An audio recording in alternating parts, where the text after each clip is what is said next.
ขอถวายความเคารพแด่ท่านพระอาจารย์ดร.พรหมจัญญาสุริยาโนที่เคารพขอถวายความเคารพแด่ท่านพระเถรานุเถระแล้วก็ขอแสดงความนับถือ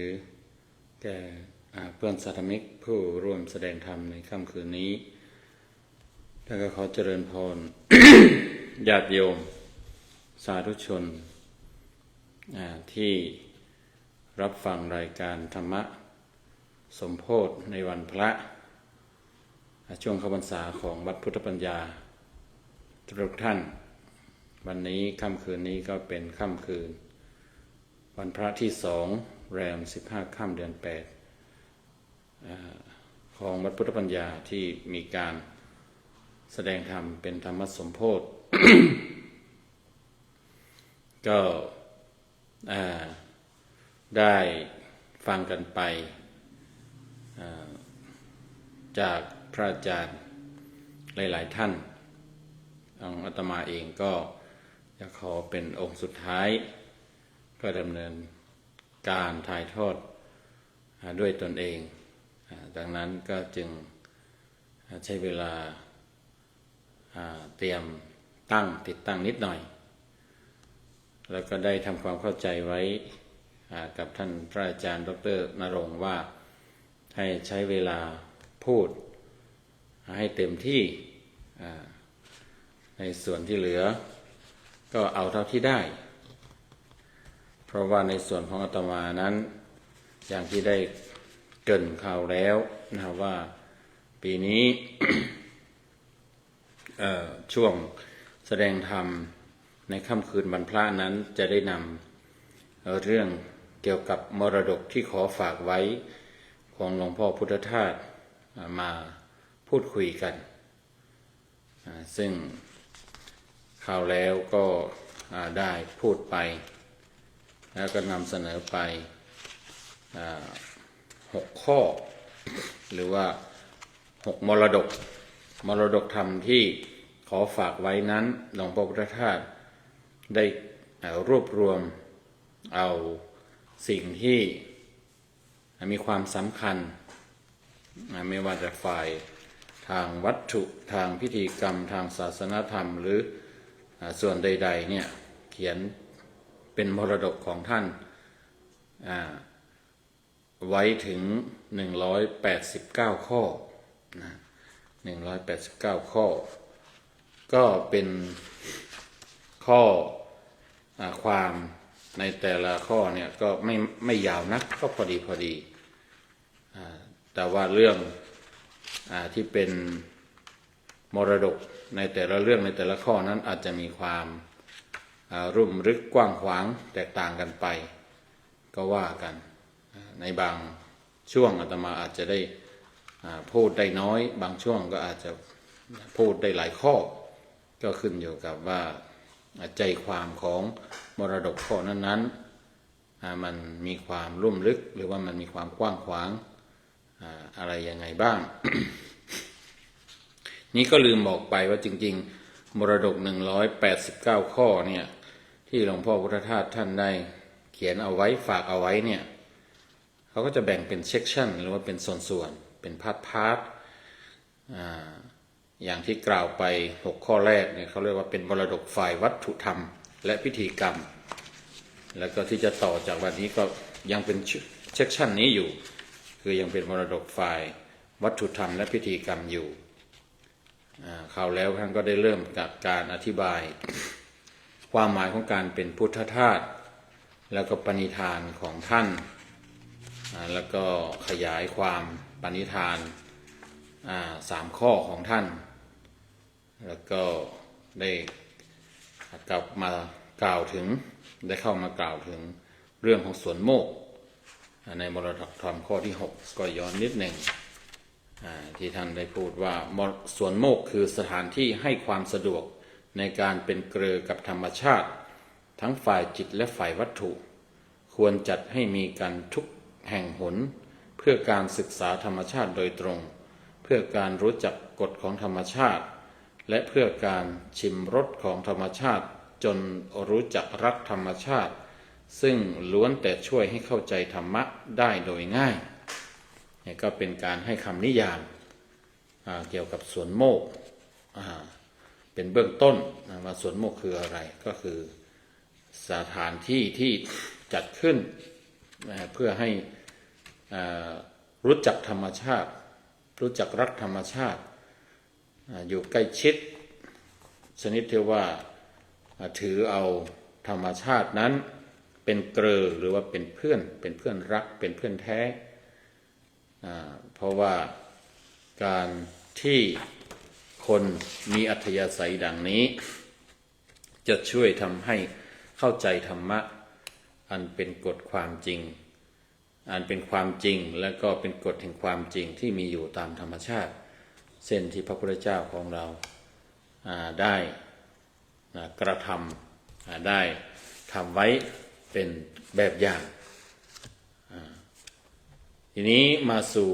มรดกธรรมข้อที่ 7 ก็เป็นการกล่าวถึงสวนโมก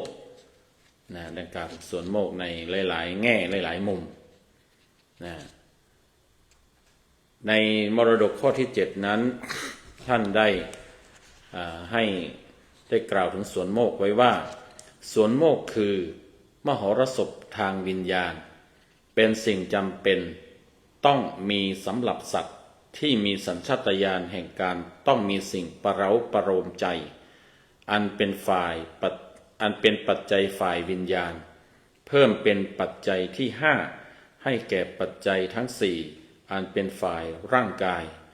ขอให้ช่วยกันจัดให้มีขึ้นไว้สำหรับใช้สอยเพื่อประโยชน์ดังกล่าวแล้วแก่ทุกคน2 รอบก็แล้วกันนะสวนโมกคือมหรสพทางวิญญาณเป็นสิ่งจำเป็นต้องมีสำหรับสัตว์ที่มีสัญชาตญาณแห่งการต้องมีสิ่งประเร้าประโลมใจอันเป็นปัจจัยฝ่ายวิญญาณเพิ่มเป็นปัจจัยที่ 5ให้แก่ปัจจัยทั้ง 4อันเป็นฝ่ายร่างกาย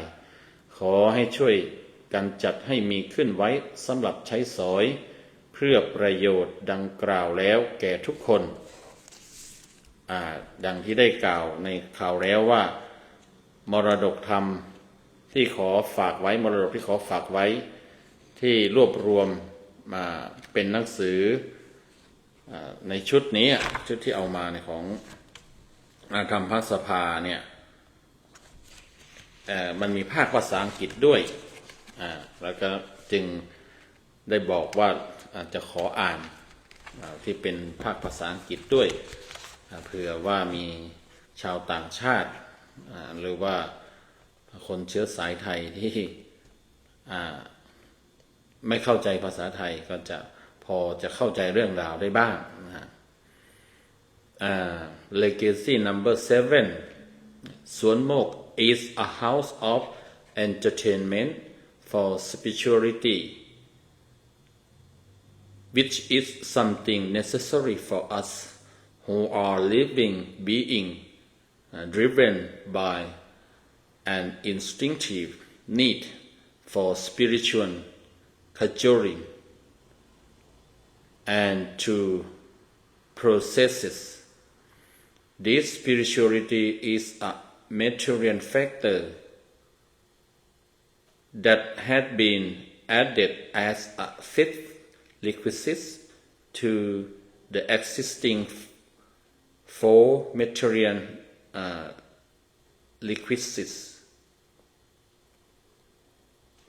We need requisites. Sorry. We need on the physical aspect of our well-being to help to make it available for our own usage so that everyone can be benefited as already mentioned อันนี้คือภาษาอังกฤษก็อย่างที่ได้บอกว่าเอามาอ่านเพื่อคนฟังที่เป็นต่างชาติและส่วนหนึ่งก็คือในส่วนตัวของอาตมาเองเราจะได้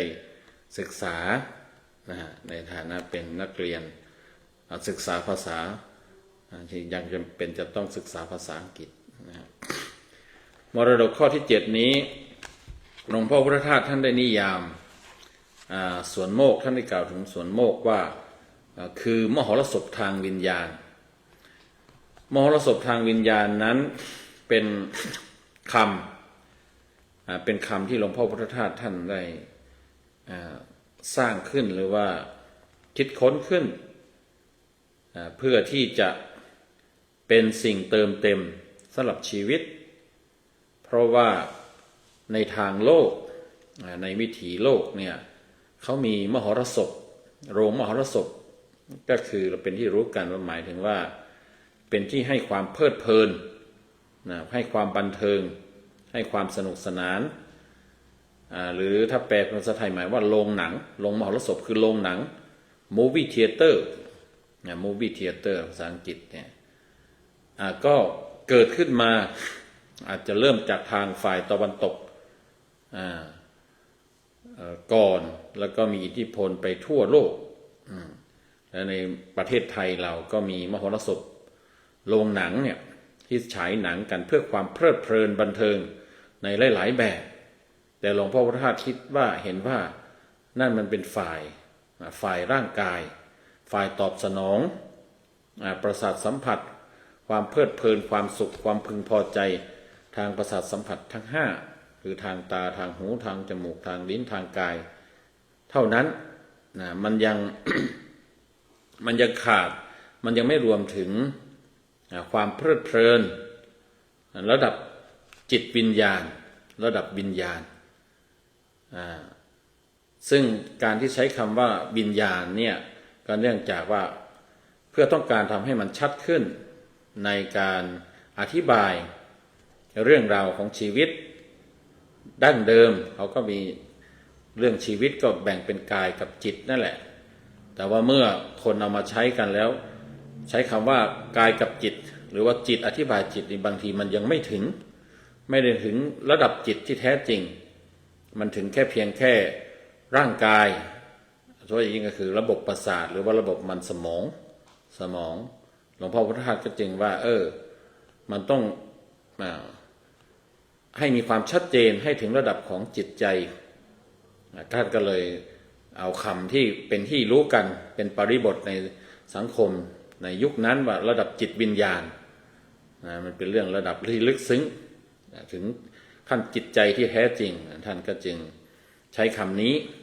แล้วก็เห็นว่าทางมรสพหรือว่ามูฟวี่เธียเตอร์แบบโลกแบบที่มีอยู่เนี่ยมันยังขาดแคลนหรือว่ามันยังไม่ครบถ้วนซึ่งหลวงพ่อพุทธทาสบอกว่าจริงๆมนุษย์เราที่เป็นสัตว์ชนิดหนึ่งเนี่ยมันมีสัญชาตญาณที่ต้องการความประเราประโลมจิตใจในส่วนนี้มันคงจะบอกว่าหมายถึงความเพลิดเพลินหรือความบันเทิงก็ว่าได้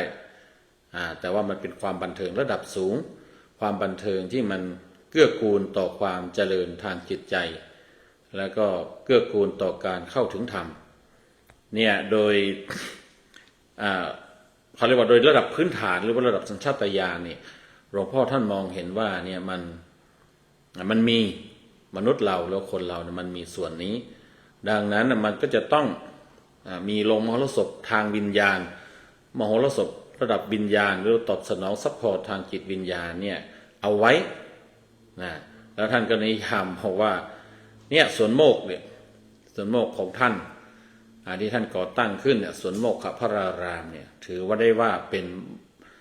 โรงมหรสพทางวิญญาณเนี่ยโรงมหรสพทางจิตวิญญาณหรือว่า spiritual movie theater ซึ่งท่านมองว่าเป็นสิ่งจำเป็นจะถือว่าเป็นสิ่งจำเป็นเป็นปัจจัยที่5ปัจจัยพื้นฐานสิ่งจำเป็นพื้นฐานก็คือปัจจัย4อาหารเครื่องนุ่งห่มยารักษาโรคที่อยู่อาศัยท่านก็เสนอบอกว่าขอเพิ่มสวนโมกข์อันเป็นมหรสพทางวิญญาณนี้เป็นปัจจัยที่5เพื่อที่จะทำให้จิตใจชีวิตของมนุษย์ที่มีภาคจิตภาคกายภาคจิตเนี่ยมีความสมบูรณ์แบบแล้วก็ท่านก็ช่วยวิงบอลหรือว่าช่วยบอกว่าให้ช่วยกันจัดให้มีขึ้นไว้สำหรับ ใช้สอยเพื่อประโยชน์ดังกล่าว แล้วแก่ทุกคนก็คือท่านเชิญชวนให้ทุกคนนะได้ร่วมกันตั้งขึ้น อย่างที่บอกว่าสวนโมกนั้นก็คือสถานที่ที่จะสะดวกช่วยให้สะดวกในการเป็นเกลือเป็นเพื่อนกับธรรมชาติรู้จักธรรมชาติเนี่ยท่านก็แนะนำให้จัดให้มีขึ้นมา หรือสวนโมกที่มันมีความหมายเป็นโลมหรสพทางจิตวิญญาณเนี่ยท่านก็อยากจะให้จัดให้มีคือตัวสวนโมกนั้น โดยตัวมันเองมันก็เป็นมหรสพทางจิตวิญญาณในทุกๆมิติในทุกๆด้าน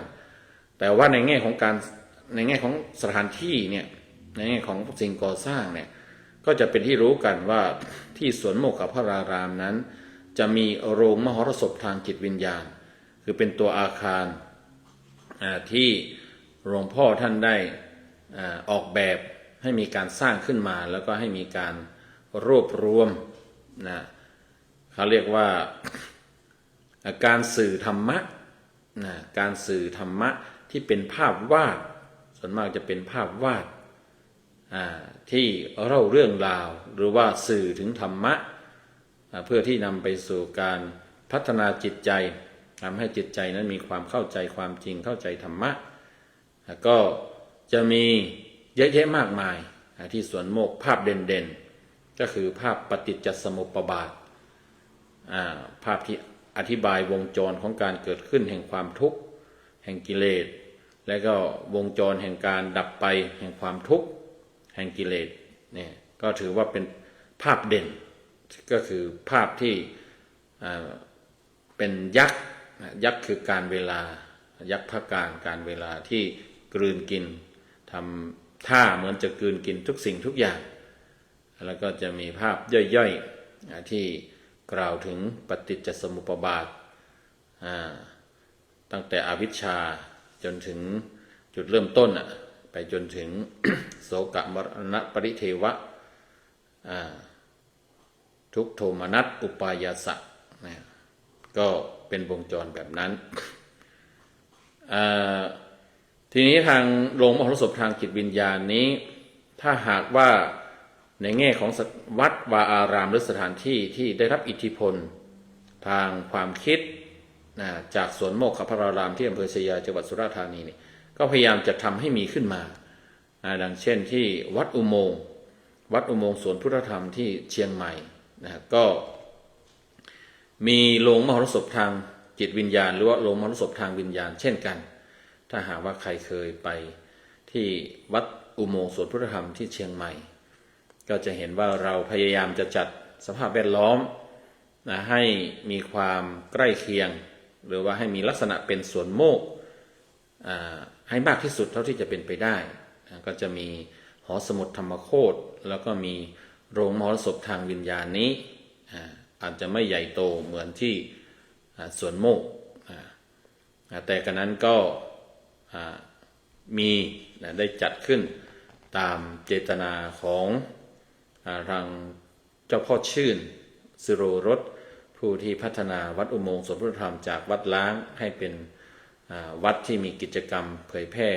ศึกษาปฏิบัติธรรมเผยแพร่ธรรมทางพุทธศาสนาโดยได้รับอิทธิพลจากสวนโมกและรวมไปถึงที่อื่นๆอาตมาก็มีความรู้ไม่กว้างขวางในแง่ของสถานที่เกี่ยวกับที่เป็นสาขาหรือว่ามีอิทธิพลจากสวนโมกเนี่ยอาจจะมีได้ยินว่ามันมีที่เชียงรายด้วยสวนโมกเชียงรายทางท่านพระอาจารย์ขจิตก็คิดว่าแต่อาตมาไม่เคยไปอาจจะมี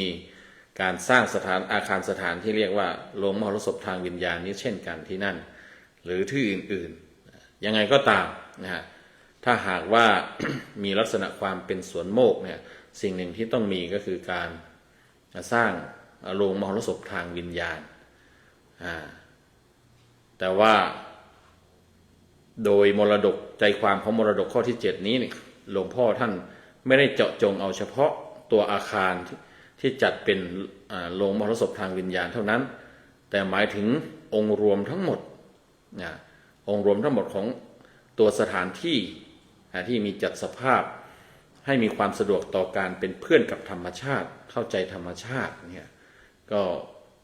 ท่านจึงนิยามว่าสวนโมกข์ก็คือโรงมรสพทางวิญญาณนะอันนี้เป็นมรดกข้อที่7ทีนี้เรื่องมรสพทางวิญญาณนี่ก็จะมีท่านจัดเป็นมรดกข้ออื่นอีกนะฮะเป็นข้อที่9แต่ว่าก่อนที่จะพูดหรือว่าขยายอีกครั้งหนึ่งก็ขอพูดถึงมรดกข้อที่8นะฮะข้อถัดมามรดกข้อที่8ในหลวงพ่อท่านก็ยังพูดถึงสวนโมกข์ตัวสวนโมกข์อยู่โดยท่านว่าสวนโมกข์นานาชาติสำหรับแสงสว่างทางวิญญาณของเพื่อนมนุษย์ต่างชาติต่างภาษาโดยเฉพาะเป็นความคิดที่เกิดขึ้นมาเมื่อมองเห็นคนเหล่านั้นดิ้นรนเสาะแสวงหาเพื่อให้พบตัวของตัวเองขอฝากไว้ให้ช่วยกันจัดและรักษาที่จัดแล้วไว้สืบไปเนี่ยสวนโมกข์นานาชาติสำหรับแสงสว่างทางวิญญาณของเพื่อนมนุษย์ต่างชาติต่างภาษาโดยเฉพาะเป็นความคิดที่เกิดขึ้นมาเมื่อมองเห็นคนเหล่านั้นดิ้นรนเสาะแสวงหาเพื่อให้ค้นพบตัวของตัวเองขอฝากไว้ให้ช่วยกันจัดและรักษาที่จัดไว้แล้วไว้สืบไปภาษาอังกฤษเขาบอกว่าสวนโมกข์ International is specially meant for our fellow human friends of different nationalities and languages who come in search of spiritual enlightenment. The idea of setting it off emerges when it becomes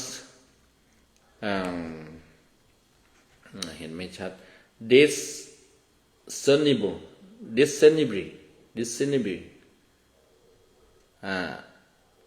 clear that just people strive to seek and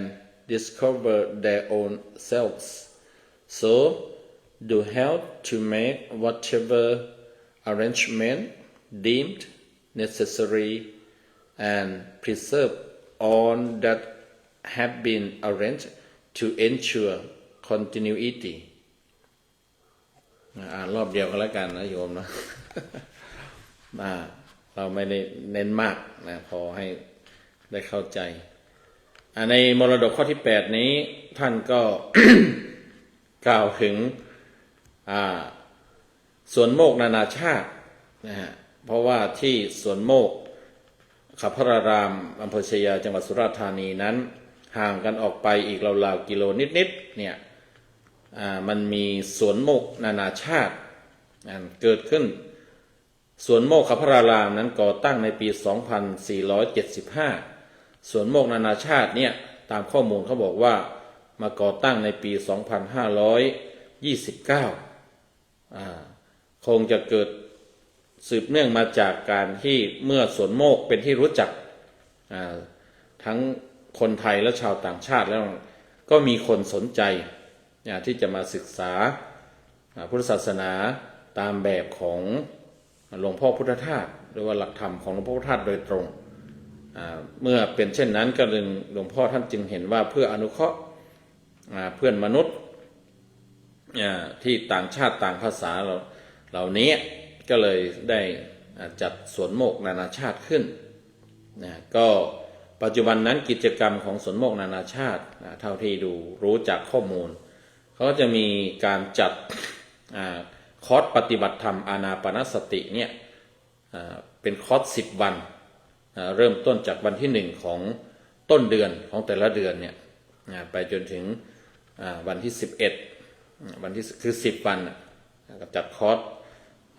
ปฏิบัติธรรมเจริญอานาปานสติแก่ชาวต่างชาติเป็นคอร์ส10 วัน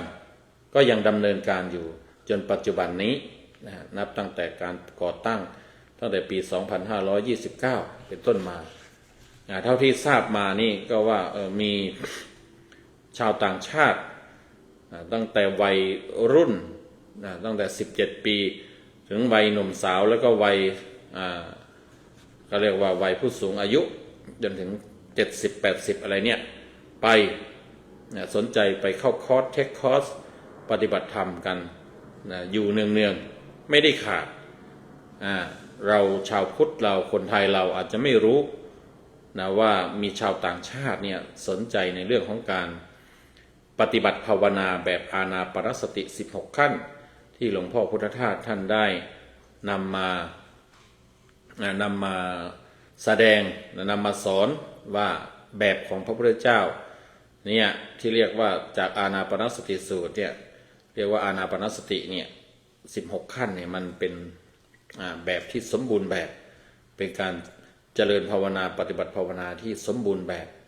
นะมีทั้งสมถะมีทั้งวิปัสสนามีครบถ้วนนะแล้วก็เป็นการปฏิบัติที่เอื้อต่อการเจริญในธรรมเรียกว่าเจริญธรรมพัฒนาธรรมให้ที่จำเป็นสำหรับการตรัสรู้เนี่ยได้ให้ครบถ้วนบริบูรณ์จนถึงความหลุดพ้นนั่นตั้งแต่ว่าการเจริญอานาปานสติ16ขั้นนั้น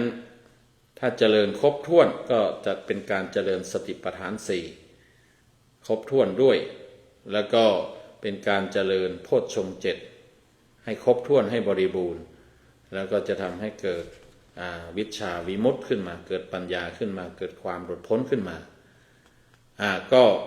เป็นสถานที่เพื่อชาวต่างชาติ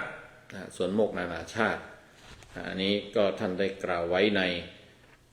มรดกธรรมข้อที่8นะท่านก็ร้องขอเชิญชวนว่าช่วยกันจัดให้มีขึ้นมาเพราะว่าเรามีเพื่อนมนุษย์ที่ต่างชาติต่างภาษาที่ในยุคปัจจุบันมันเป็นโลก globalization โลกที่ไปมาหากันได้สะดวกเนี่ยเผื่อคนเหล่านั้นที่เขาอยู่ต่างถิ่นต่างที่อยู่ไกลอยู่อะไรเขาจะได้ประโยชน์จากคำสอนทางพุทธศาสนาจากธรรมะของพระพุทธเจ้าท่านก็ให้ช่วยจัดแล้วก็ช่วยรักษาสิ่งที่มีนี้เอาไว้ด้วยทีนี้ก็จะขออีกสักข้อหนึ่งก็แล้วกันนะฮะตอนนี้เวลาก็เที่ยงคืน6 นาทีแล้วโดยทั่วไปตามกติกาก็คือเราจะแสดงธรรมกันจนถึงเที่ยงคืนอาจจะเลยบ้างนิดหน่อยถ้าหากว่าติดพันอันนี้ก็เรียกว่าติดพันกันแล้วกันนะฮะเพราะมรดกธรรมข้อที่9เนี่ยหลวงพ่อท่านได้มาขยายเกี่ยวกับมรสพทางวิญญาณนะก็ขออ่านนะมรดกข้อนี้ว่ามรสพทางวิญญาณเพื่อความเพลิดเพลินทางวิญญาณด้วยรสแห่งธรรมะเป็นสิ่งจำเป็นต้องมีเพื่อแทนที่มรสพทางเนื้อหนังที่ทำมนุษย์ให้เป็นปีศาจชนิดใดชนิดหนึ่งอยู่ตลอดเวลามนุษย์ต้องมีความเพลิดเพลินวงเล็บ entertainment เป็นปัจจัยที่5ของชีวิตจำเป็นที่จะต้องจัดหาให้แล้วก็ให้ดีๆจัดหาให้แล้วก็ให้ดีๆด้วยอีกรอบเนาะมรสพทางวิญญาณเพื่อความเพลิดเพลินทางวิญญาณด้วยรสแห่งธรรมะเป็นสิ่งจำเป็นต้องมีเพื่อแทนที่มรสพทางเนื้อหนังที่ทำมนุษย์ให้เป็นปีศาจชนิดใดชนิดหนึ่งอยู่ตลอดเวลามนุษย์ต้องมีความเพลิดเพลินวงเล็บ entertainment เป็นปัจจัยที่5ของชีวิตจำเป็นที่จะต้องจัดหาให้แล้วก็จัดหาให้ดีๆด้วยภาษาอังกฤษท่านก็พูดว่า The house of spiritual entertainment in the blankets in สวนโมก is meant for spiritual absorption inspired by the taste of Dhamma.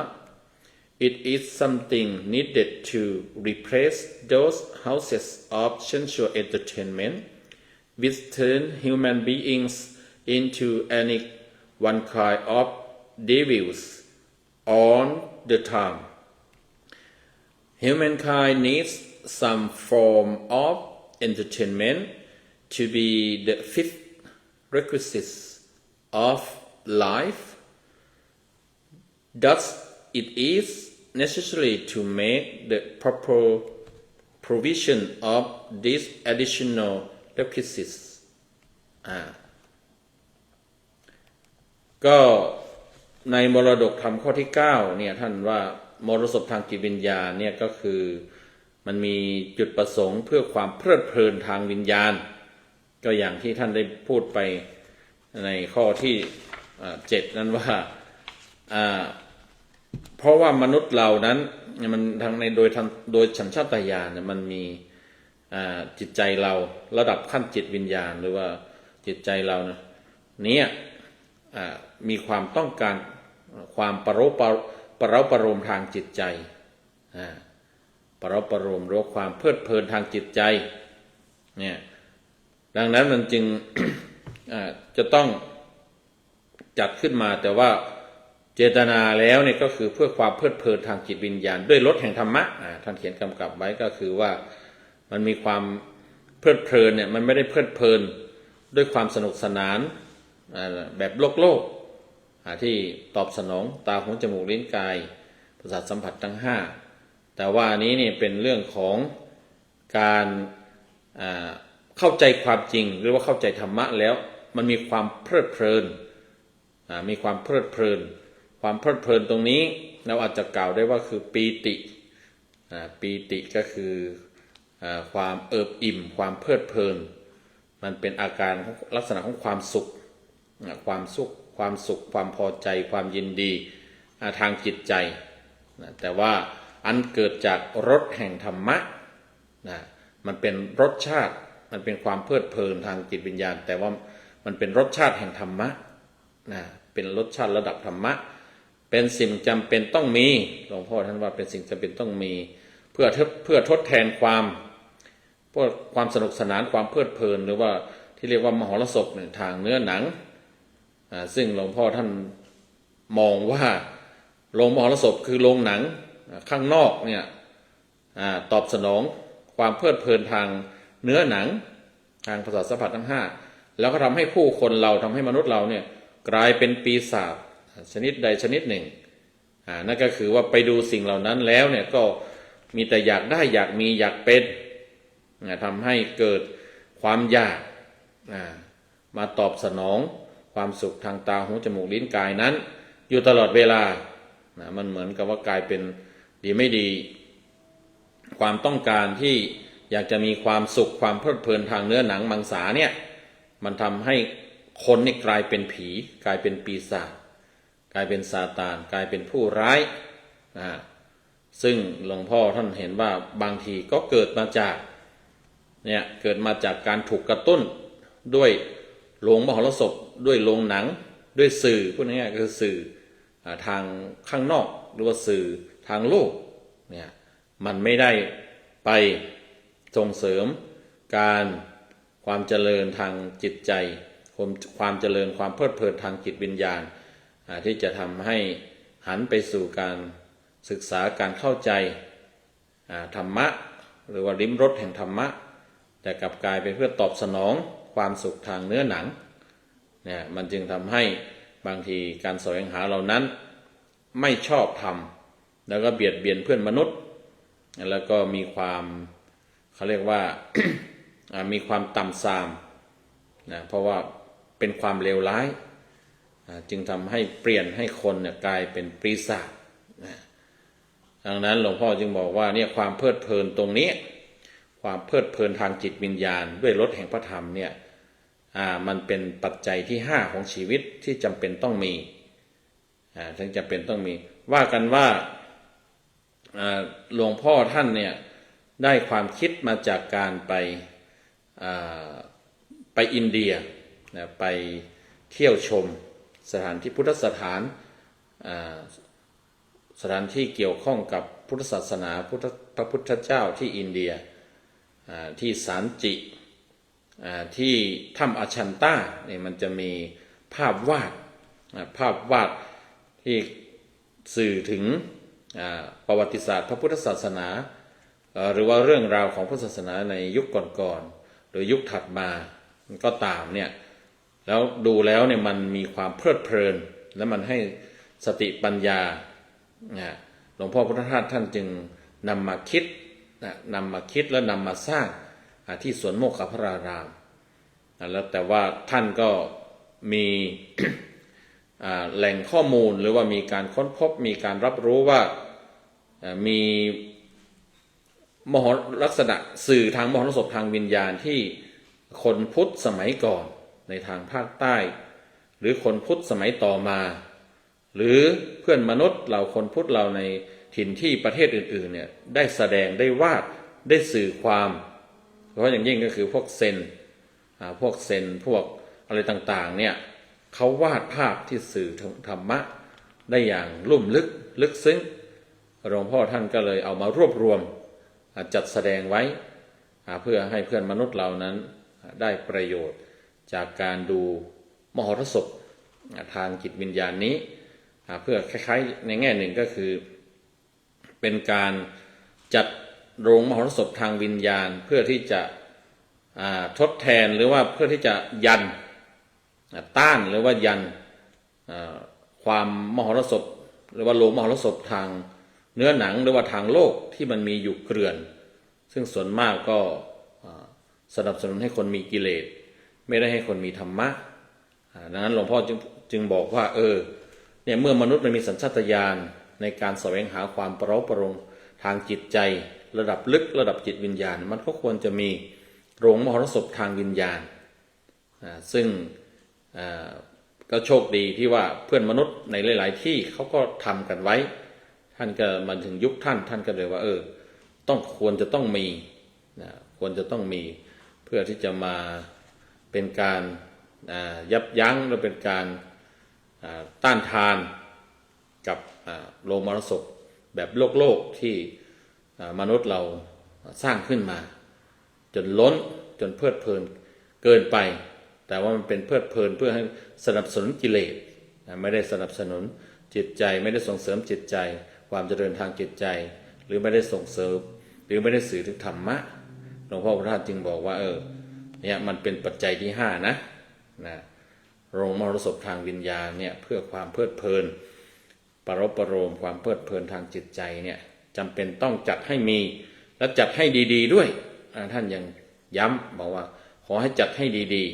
ๆก็คือให้มัน มีความเป็นศิลปะเนี่ยลักษณะหนึ่งก็เป็นศิลปะในการสื่อความจริงในการศิลปะในการพัฒนาจิตวิญญาณเพื่อนมนุษย์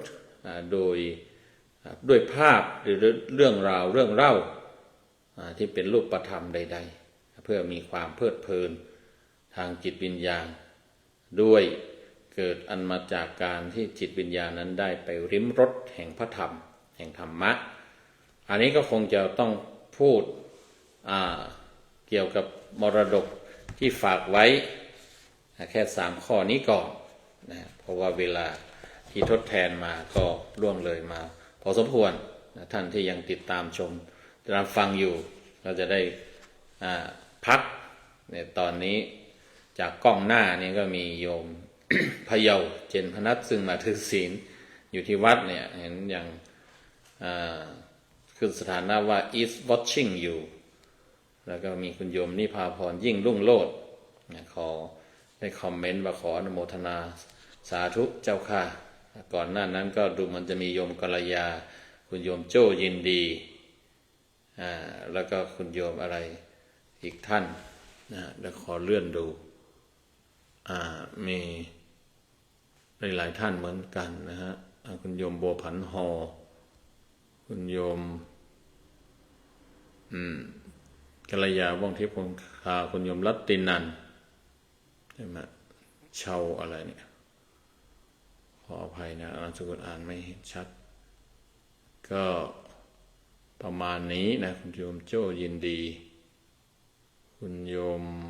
พรทิพย์อะไรเนี่ยพรทิพย์เท้าหรืออะไรเต้าก็คงจะต้องหลายท่านยังมาเม้นต่อท้ายคุณโยมหญิงปัญญาไปเที่ยวที่ไหนนะที่อังกฤษเหรอ ก็ยังดูและโยมถึงโยมอนุชาพฤกษานนทชัยด้วย ก็ขออนุโมทนาสาธุบุญกับทุกท่านที่รับชมรับฟังก็ขอได้รับชมรับฟังติดตามฟังในโอกาสคราวหน้าสำหรับค่ำคืนนี้ก็ขอความสุขความสวัสดีความเพลิดเพลิน